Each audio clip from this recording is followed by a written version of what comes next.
Marupsing karigumba thodok amadagi adombo ahing amada miyamni hendokna sakhangnaraba misak ama oihlakpoi thoi haibisda adom thazaba faudavra.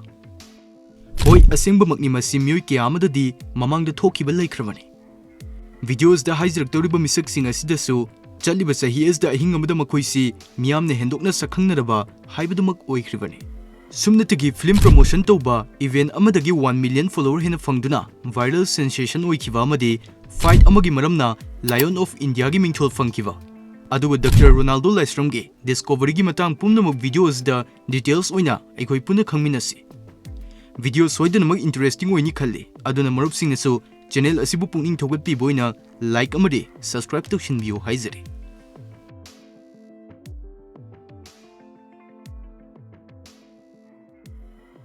Manipurgi kachin amada horakkiba misak amana UFC yaunabu honarpa haibasimak araiba wafam amadi nati. Masimakni Chungreng Koren no honakriba asisu. Ngasi malem pumana Indian Rhino haina hendokna sakhangnariba Chungreng Koren gi wari asimakti atai fighter singa yam khenana uba phangli. Ngasi fawgi mahaki journey asida luxury gyms natragana sponsorships amatagi mateng phangkhide. Masi oiba taragasu kathokpa lepthoktana sahi kya yam kanu hona jarakivani. Chahi kya mamangdagi global MMA stage da compete tawba ngamgadawba mating thokpa fighter puthoknaba Indiana yam kanu hona duna lakhivani. Masdagini Chungreng gi ming miyamna taba phangriba asi. Matrix Fight Night da pikhiba mahaki fazraba performance da mahakpu miyamna notice tawba honaraki. 2026 sahi asi mahaki career gi oina biggest year oiki. Road to UFC tournament Mangna international opponents sing maithiba piba ngamlakhibadai India da leriba miyamna karigumba historic oiba thodok khara thoglakpo ithoi haibasida thazba chauna thamnarakli. UFC yaunabu honarak paibasi sathina arubu oi haibasimakti mioi yamna khangbiramlani. Haide haina leiba MMA fighter singjugi marakta sumnatigi makhoi amma ni khakni khudong saba sibu fanglibasi. Aduna Manipuri fighter amana masi fawgi thakte yorokpa haibasisu puari amadi adum set tawkhre haibi yaribani. Aduga karigumba laibak fawdai mahakna UFC ga sign tawkhiba thoklagadi ngasi fawgi Indiana puthokpa Khwai chawba combat sports star Chungreng Koren oidoribani. Number 2 Kevin Kunta. Misak asi kanano haiba khangdrabasu internet ta muktang oirigasu marupsingna soidana uviramlani. Kevin Kunta ming asi stage name ni. Asingba ming Abdul Qadir Sawi kawi. Aduga mahak professional MMA fighter amadi gym trainer amasuni. Pongnafam Gambia origasu MMA competition singda Italy bu represent tawduna sanai. 2026 sahi asida mahak Telugu superstar Ramcharan gi personal bodyguard oina pedi hariba movie asgi promotion tawringai matamda hire tawkhibani. Ahanbada mahak Ramcharan gi bodyguard oina lepagi clips kiyama social media platform singda tamna miyamna uba fanglaki. Masina mahakpu hauzik leiriba sumna ohelakibadi nati. Nongma mi yamna tinba event amada Ramcharan tamna fan ama yam kana sensilaklami. Matamasda Kevin Kuntana fan adubo irai laina thatlaba tungda thangatuna puthokirami. Thaudok asigi clipsing Insta, Facebook amadi YouTube na chingba social media platform singda yam thuna viral oikirami. Maki activeness asida miyamna mahakpu the final boss Black Panther hainasu mingthol pikirami. Khangjin biyaba mana mahak asi Ramcharan gi personal bodyguard oina nongmada 2 lakhs piduna thoimaki thamlibani. Report amagi matungina event adugi ahing adumaktada 1 lakh followers sena gain tawraki. Masdagi maki account 1,80,000 followers sena leiraki. Masigi matung thangnaba hafta singda yam thuna followers asi jara hingalaktuna 8,70,000 followers sena leiraki. Ngasidi Maki Instagram da 1 million followers sena leiduna miyamne hendokna sakhangnaraba celebrity ama haibadu oiba ngamle. Number 3 Dr. Ronaldo Laishram. List asida Dr. Ronaldo Laishram hapsavgi maram lei.